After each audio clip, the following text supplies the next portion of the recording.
बुखारी साहब, जरदारी साहब का जो बयान चला कि नून लीग से हुकूमत नहीं चल रही, हम हुकूमत गिराना और बनाना जानते हैं, आप तो इत्तेहादी हैं हुकूमत के, आपको क्यों लग रहा है कि हुकूमत नहीं चल रही?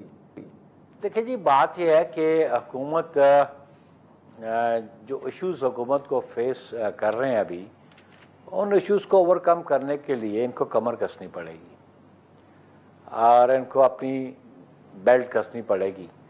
इस तरह मामलात नहीं चलेंगे। और जो एक्सपेंसेस ऑब्वियसली बहुत सारी जगह बढ़े हैं, वहाँ पे एक्सपेंसेस रिड्यूस भी करने चाहिए थे। और फिर जो पिलफरेज है उसको रोकें। कल प्राइम मिनिस्टर ने कहा कि कराची पोर्ट ट्रस्ट पे 1200 अरब रुपए की चोरी होती है, तो कौन रोकेगा इसको?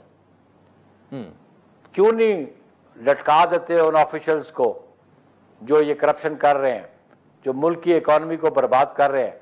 ये एग्जीक्यूटिव ने काम करना है ना, किसी और ने बाहर से आके तो नहीं करना। तो सब सवाल ये बनता है कि आप हुकूमत के अहम इत्तेहादी हैं, अगर कोई इस तरह के मामलात हैं तो आपको तो मिलजुल कर बात नहीं करनी चाहिए, बैठने की बजाय इसके कि ये बयानात मीडिया पर आएँ और वो शायद सुर्खियों की जीनत बने? नहीं, ये बात देखें जी, एक कॉन्फ्रेंस थी, उसमें ये बात हुई।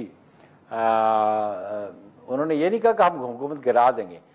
वो तो प्रेसिडेंट जरदारी एक विजनरी पॉलिटिशियन है। ये जो मामलात किए हैं, सियासी बसीरत वो रखते हैं, और ये उनकी विजन थी कि हमने एक सिस्टम की कॉन्टिन्यूटी पे बिलीव किया। हमने इमरान खान को आइनी तरीके से निकाला, एक आइनी तरीके से गवर्नमेंट इंस्टॉल की। आज भी हमने 8 फरवरी के रिजल्ट ऐसे थे कि मुल्क एनआरकी की तरफ जा रहा था, पीपल्स पार्टी ने उसको निकाला।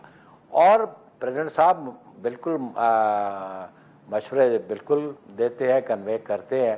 तो उन्होंने ये नहीं कहा कि हम कल गवर्नमेंट तोड़ने जा रहे हैं या हम गवर्नमेंट गिराने जा रहे हैं। वो तो एक जनरल बात थी कि हमने हुकूमतें बनाई भी हैं, हमने हुकूमतें गिराई भी हैं, और आज हम इस हुकूमत के साथ हैं।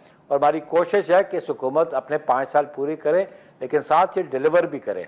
हम इनके साथ मुशावरत करते हैं, आप अपनी तजवीज़ें भी देते हैं।